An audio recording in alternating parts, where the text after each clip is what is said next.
Que se passerait-il si je te révélais que cette vidéo est un acte d'alchimie numérique?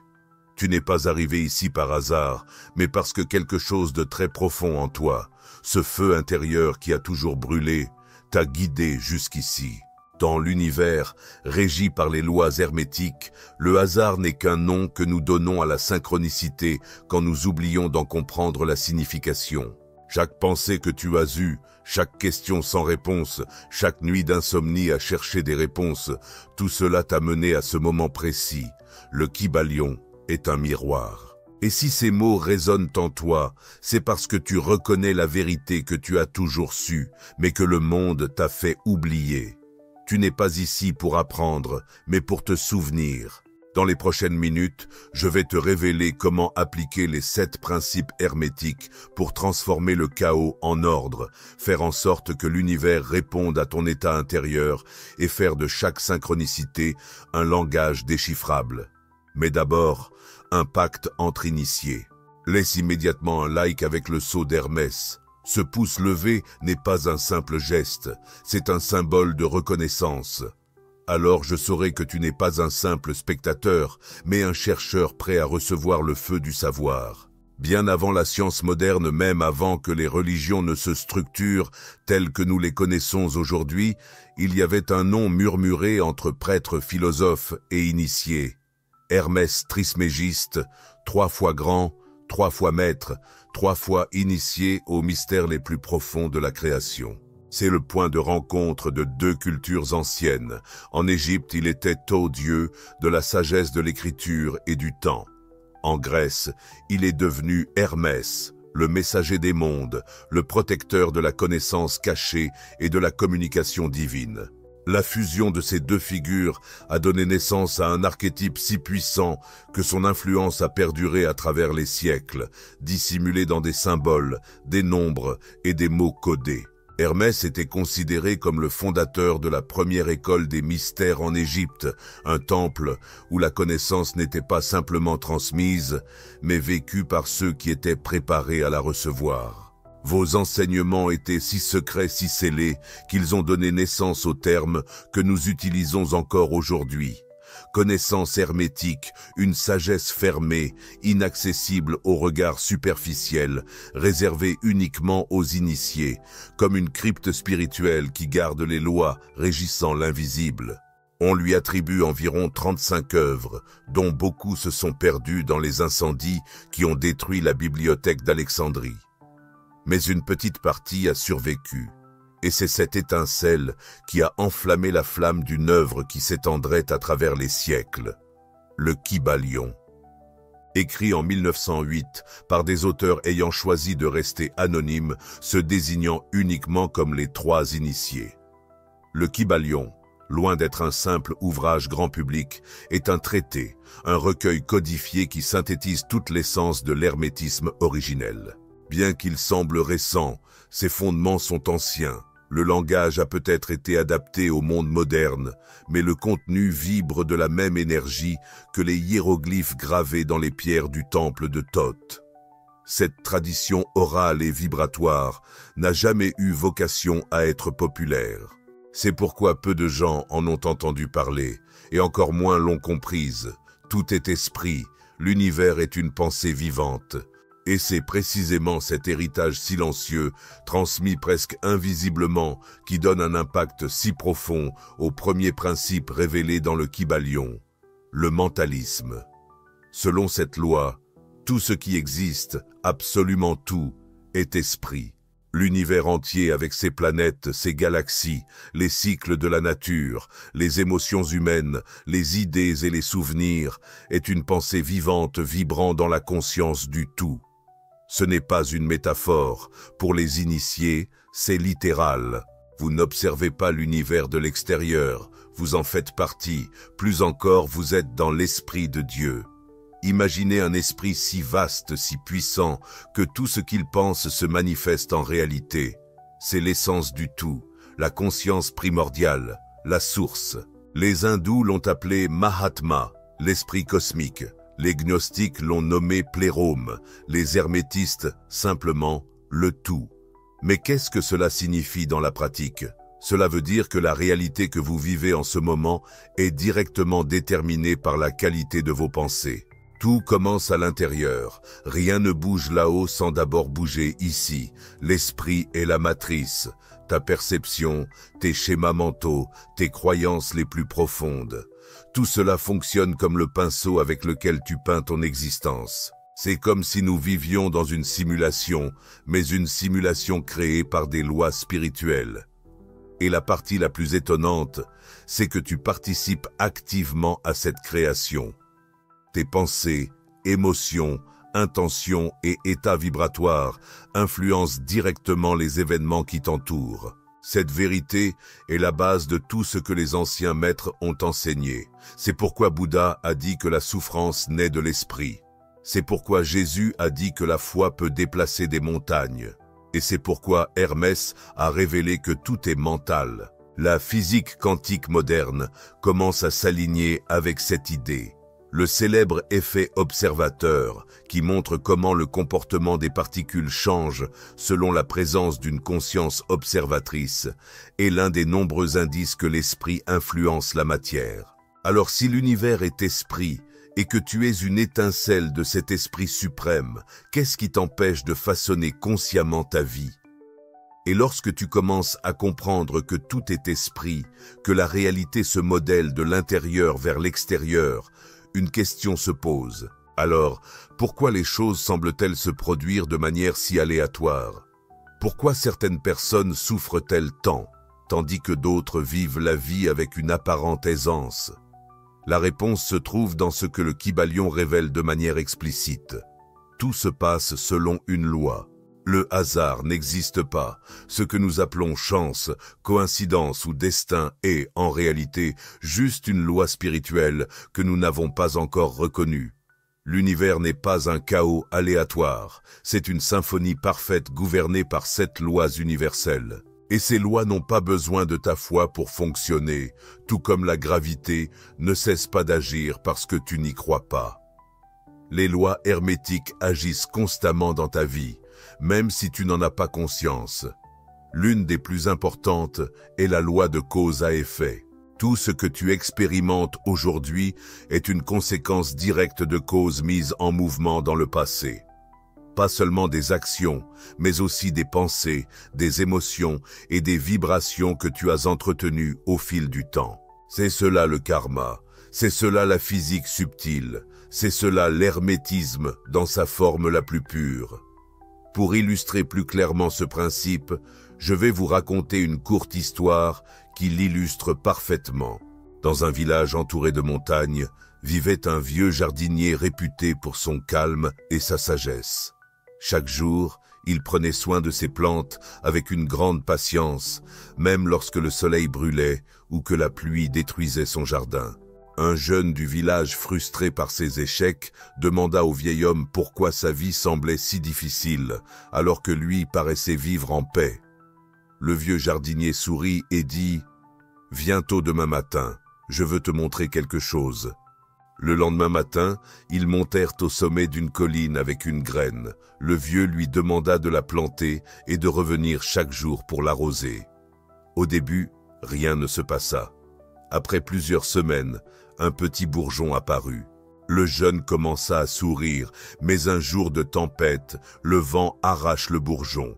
Frustré, le jeune s'exclama « Tu vois, rien ne fonctionne comme ça devrait. » Le vieux jardinier répondit calmement.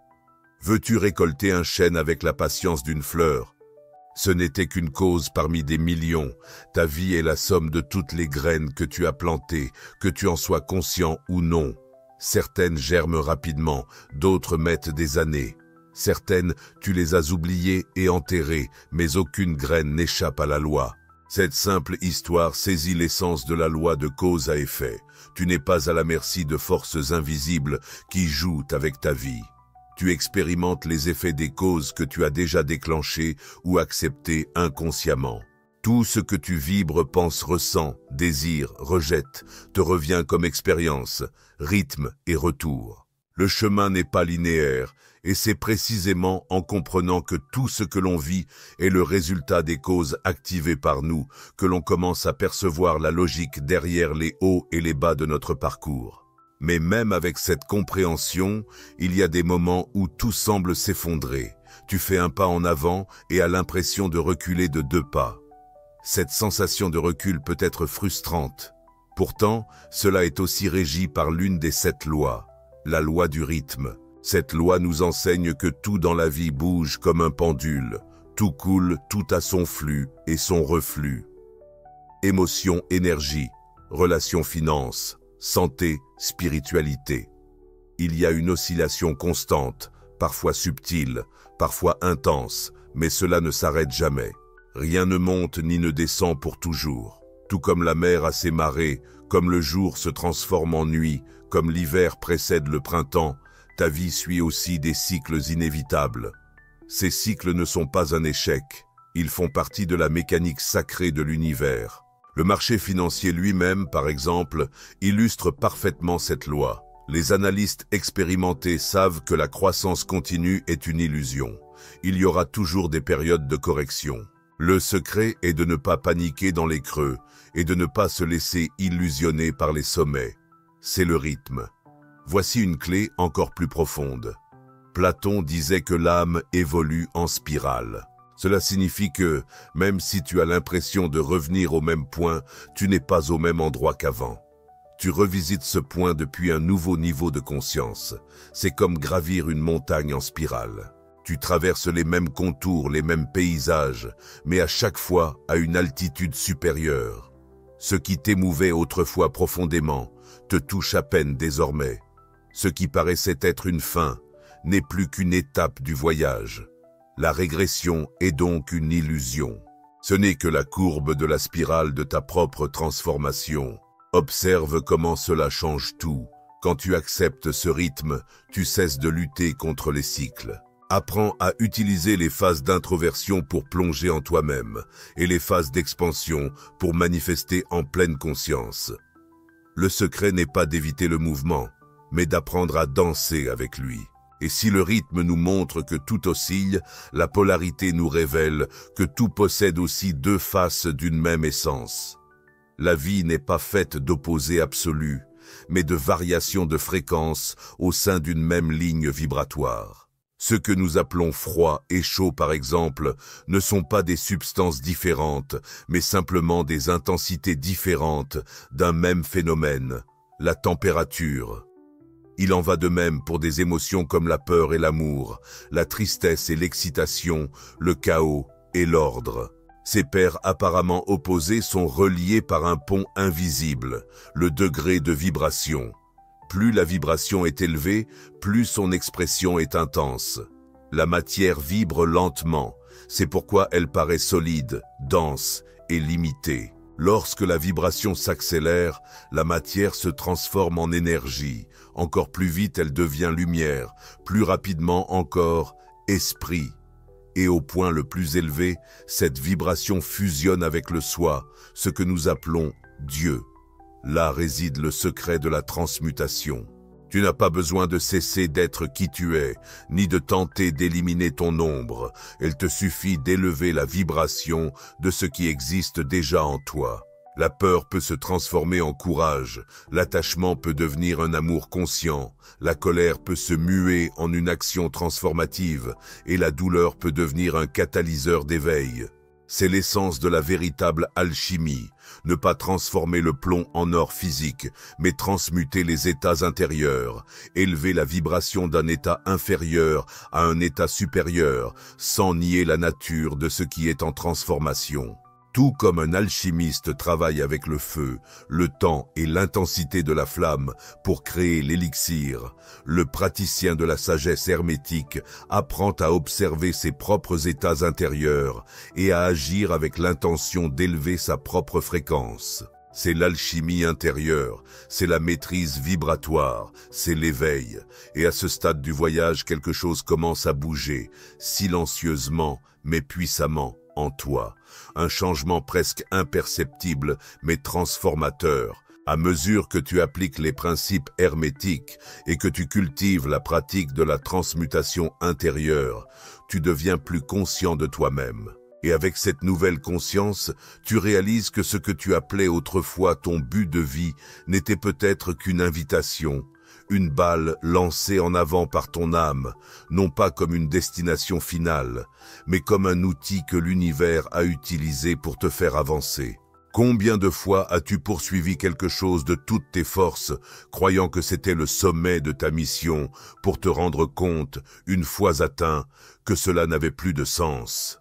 Cela arrive à tout le monde sur le chemin, et ce n'est pas une erreur. Hermès Trismégiste a dit « Le chemin révèle le chercheur ». Cela signifie qu'il n'est pas nécessaire de tout savoir avant de commencer.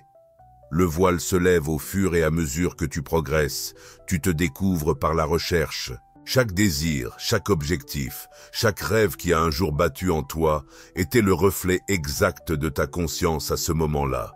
Et lorsque ta conscience change, tes désirs changent aussi. C'est pourquoi de nombreux rêves meurent avant de se réaliser, non pas parce que tu as échoué, mais parce que tu as changé. La version de toi qui souhaitait cela n'est plus aux commandes. Elle a été remplacée par une nouvelle identité, plus consciente, plus connectée, plus affinée. Et ce n'est pas un échec, c'est une évolution. Le but, contrairement à ce que l'on enseigne souvent, n'est pas quelque chose de fixe, d'immuable, gravé dans la pierre. Il est vivant, respire avec toi, se déplace au fur et à mesure que tu te transformes. Imagine-toi dans un champ ouvert, lançant des balles devant toi. Tu cours vers l'une d'elles, tu fais de ton mieux pour l'attraper, tu te jettes tête la première, mais en chemin, une autre balle apparaît peut-être plus brillante, peut-être plus légère, peut-être plus stimulante, et il est naturel de vouloir la saisir. La balle précédente n'était pas vaine, elle a rempli sa mission, te sortir de l'inertie, te propulser vers un niveau supérieur. Chacune de ces balles est un scénario sacré. Ce sont elles qui ont façonné ce que tu deviens. Ce sont elles qui t'ont appris à faire confiance au mouvement, à t'ouvrir au neuf, à élargir ta perception du possible. L'erreur serait de s'accrocher à une balle qui ne résonne plus avec l'âme, juste par peur de paraître incohérent. Et ce qui semble incohérent, c'est souvent simplement le reflet d'une âme en expansion, et peut-être une nouvelle balle commence à apparaître maintenant. Cela peut être subtil comme une agitation au fond de ta poitrine, une pensée récurrente, un désir de déménager dans une nouvelle ville, de changer de carrière, d'étudier quelque chose que tu n'avais jamais envisagé auparavant. Et même si cela n'a encore aucun sens, même si ton esprit tente de repousser cette impulsion, il y a quelque chose là, un nouveau cycle qui veut se manifester. Voici l'invitation de la conscience éveillée. Réalisez que le but n'est pas une ligne droite menant à un endroit précis. L'objectif est une spirale en constante ascension. À chaque tour, tu verras le monde sous un nouvel angle. Et ce qui semblait autrefois important paraît désormais dérisoire. Ce n'est pas une dévalorisation, c'est de la clarté. Tu n'as plus à culpabiliser de changer d'avis. Tu n'as plus à avoir honte de laisser partir un ancien rêve. Chaque balle que tu as poursuivie était nécessaire. Chaque chemin, chaque détour, chaque erreur apparente a en réalité été le bon pas suivant, car l'objectif ne se trouve pas sur un trophée à remporter. Il est en toi et se révèle à chaque pas, à chaque « oui » que tu offres à ton processus. Et tant que tu continues à lancer ces balles, tant que tu te permets de bouger avec curiosité et présence, le chemin ne cessera jamais de se dévoiler. Parce que le but ne consiste pas à arriver, il s'agit de continuer, et tant qu'il y a du mouvement, il y aura du sens. Toutes les lois ne font qu'une, le code source de l'univers. Alors que de nouvelles sphères apparaissent et que ton chemin s'éclaire, tu commences à réaliser que rien de tout cela n'est dû au hasard. Il existe un code qui unit la réalité, un motif invisible qui tisse tout silencieusement, tel un fil spirituel reliant toutes les expériences que tu as vécues jusqu'à présent. Ce fil est composé des 7 lois hermétiques, et plus tu les comprends, plus tu vois qu'en fin de compte, elles ne sont que des expressions différentes de la même sagesse. C'est pourquoi, Lorsque tu essaies de comprendre une loi isolément, tu te retrouves vite à toucher aux autres. Parler du rythme, c'est inévitablement parler de polarité. Comprendre la cause et l'effet est impossible sans reconnaître le mentalisme. C'est comme essayer de séparer les fils d'une tapisserie sans en déchiffrer le motif global. Chaque loi est un aspect du tout. Chacune révèle une facette du fonctionnement de l'esprit universel. 1. Le mentalisme est la structure qui maintient tout ensemble. Il affirme que tout est esprit, que tout commence par la pensée, par la conscience créatrice. C'est le point de départ de tout. 2. La correspondance agit comme un pont entre les mondes. Comme c'est en haut, c'est en bas. Comme c'est à l'intérieur, c'est à l'extérieur. Cela nous permet de lire les signes du monde extérieur comme des reflets de notre univers intérieur. 3. La vibration nous montre que rien n'est immobile. Tout pulse, tout bouge, tout vibre à un certain niveau. Cette loi révèle le flux dynamique de la création. 4. La polarité montre que tout a deux faces, deux extrêmes d'une même chose, chaud et froid, amour et peur, lumière et ombre. Cette loi nous apprend à transmuter en nous déplaçant consciemment d'un pôle à l'autre. 5. La loi du rythme montre que tout suit des cycles. L'univers respire, les marées montent et descendent, et la vie suit un rythme de haut et de bas. Cette loi nous invite à danser avec l'acceptation et la sagesse des temps. 6. La loi de cause à effet révèle que rien ne se produit par hasard. Chaque action engendre une réaction. Chaque choix plante une graine. La réalité répond à ce que tu émets, consciemment ou non. 7. La loi du genre montre que tout contient à la fois le principe actif et le principe réceptif, l'élan créatif et le réceptacle créatif. La vie émerge lorsque ces forces sont en harmonie. Ensemble, ces lois forment la base du code source de l'univers. Je suis le moteur invisible qui impulse la création. La plupart des gens vivent leur vie en se laissant porter par elle, réagissant à ses effets sans réaliser qu'ils pourraient les maîtriser consciemment. Mais ceux qui apprennent à observer ces principes en action, qui étudient et expérimentent ces schémas avec une attention éveillée, deviennent les alchimistes de leur propre réalité. Comment utiliser le Kybalion pour transformer votre réalité une bonne fois pour toutes? Et lorsque le chercheur commence à percevoir ce grand code source qui structure la réalité, une vérité encore plus profonde émerge. L'initié ne lutte pas contre les lois, il danse avec elles. Le Kybalion est clair lorsqu'il affirme « L'homme sage ne se rebelle pas contre la loi, mais la comprend et l'utilise. L'homme ordinaire se laisse porter par elle comme un tronc flottant dans le courant. L'initié, en revanche, nage avec elle et, ce faisant, la surpasse. » Imaginez deux nageurs dans une rivière à fort courant. Le premier inconscient des flux lutte contre la force de l'eau tentant d'avancer uniquement par la force. Rapidement, il s'épuise et est repoussé en arrière. Le second, en revanche, connaît les courants, les méandres, le rythme de l'eau. Il ne lutte pas contre eux, il les observe, les comprend et adapte son corps pour glisser avec aisance. Il semble presque voler sur l'eau. C'est la différence entre ceux qui vivent dans l'inconscience et ceux qui sont éveillés aux lois. Le premier vit en conflit, cherchant à changer le monde extérieur sans comprendre ce qui se passe à l'intérieur. Le second modifie sa fréquence et observe comment le monde se transforme autour de lui. Quand vous comprendrez le mentalisme, commencez à observer vos pensées. Quand vous comprenez la correspondance, vous voyez comment les motifs extérieurs reflètent ce qui est à l'intérieur. Quand vous comprenez le rythme, vous cessez de vous blâmer durant les phases basses et commencez à respecter votre cycle ascendant. Le véritable pouvoir ne réside pas dans la maîtrise, mais dans l'alignement. C'est le secret des maîtres. Ils ne cherchent pas à contraindre la vie, ils s'harmonisent avec elle. Ils ne créent pas par l'effort, mais par la vibration. Et maintenant que vous avez aussi commencé à voir tout cela, voici la question qui change tout. Comment utiliser le Kybalion pour transformer votre réalité une bonne fois pour toutes? Vous n'êtes pas ici simplement pour contempler des concepts. Vous êtes ici pour intégrer cela dans votre vie, et c'est possible. Il suffit de commencer à vivre selon ces lois. Voyons maintenant chacun d'eux calmement, de manière directe, avec des exemples concrets, pour que vous puissiez les appliquer dès aujourd'hui. 1. Mentalisme. Tout commence dans l'esprit. Votre réalité est un reflet direct de vos pensées dominantes. Si vous pensez à la pénurie, vous vivez le manque. Si vous vibrez la peur, vous attirez des expériences qui la nourrissent.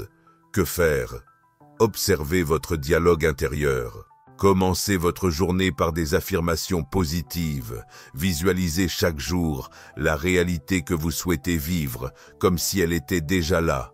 Évitez les conversations négatives et les contenus qui vous dépriment. Exemple concret, au lieu de penser « je n'ai jamais assez d'argent », dites « je crée des opportunités de prospérité chaque jour ». 2. Correspondance. Ce qui se passe à l'extérieur reflète ce qui se passe à l'intérieur. Si votre relation est confuse, regardez quel est votre dialogue intérieur. Si votre maison est en désordre, c'est peut-être que votre esprit l'est aussi. Que faire? Mettez de l'ordre dans le micro. Prenez soin de votre chambre, de votre alimentation, de votre corps. Cela se répercutera dans le macro. Exemple concret. Commencez à ranger votre espace avant de prendre une décision importante. Changez votre vibration et votre clarté. 3. Vibration. Tout vibre, tout est fréquence. Attirez uniquement ce qui correspond à votre vibration. Vous voulez de l'amour? Vibrez l'amour. Vous voulez la paix? Vibrez la paix. Que faire? Élevez votre fréquence grâce au silence, à la méditation, à la nature, à la musique, à l'art, au rire et à la gratitude. Exemple concret, tenez un journal de gratitude et notez chaque jour 3 choses pour lesquelles vous êtes reconnaissant. Changez votre fréquence en moins de 3 minutes. 4. Polarité. Tout a 2 pôles. Le froid est l'absence de chaleur. La haine est un amour mal dirigé. Il n'est pas nécessaire d'éliminer le négatif, mais d'en modifier l'intensité. Que faire? Transmutez-le. Quand vous ressentez de la colère, canalisez-la en mouvement, en action ou en art. Quand vous ressentez de la peur, observez comment elle se transforme en conscience ou en prudence. Exemple concret, au lieu de fuir la tristesse, utilisez-la comme carburant pour chercher quelque chose de plus significatif. 5. Rythme. Tout suit des hauts et des bas. Personne ne vibre à un haut niveau en permanence et c'est normal. Acceptez vos cycles, c'est vous aligner avec la nature. Que faire? Apprenez à vous reposer dans les phases basses et à agir pendant les pics. Évitez de prendre des décisions importantes dans les moments difficiles. Exemple concret, lors d'une journée à faible énergie, autorisez-vous à ralentir sans culpabiliser. C'est la sagesse du rythme. 6. Cause et effet. Rien n'arrive par hasard. Chaque action entraîne une conséquence. Ce que tu vis aujourd'hui est le fruit de graines semées auparavant. Que faire? Plante quelque chose de nouveau dès maintenant. Change tes habitudes, tes pensées, tes postures. Exemple concret, si tu es constamment stressé, surveille tes cycles de sommeil, ta nutrition et ton repos. De petites causes, de grands effets. 7. Genre. Tout contient des principes masculins et féminins. Le masculin, c'est l'action. Le féminin, l'intuition. Équilibrer ses forces en toi est essentiel pour créer une réalité stable. Que faire? Agis quand il est temps d'agir et retiens-toi quand il est temps de ressentir. Apprécie l'intuition autant que la planification. Maintenant, tu sais ce que peu comprennent. La véritable alchimie ne se fait pas dans des laboratoires, mais dans la forge de ta conscience. Chaque principe du Kybalion que tu découvres aujourd'hui est un marteau pour façonner ta réalité.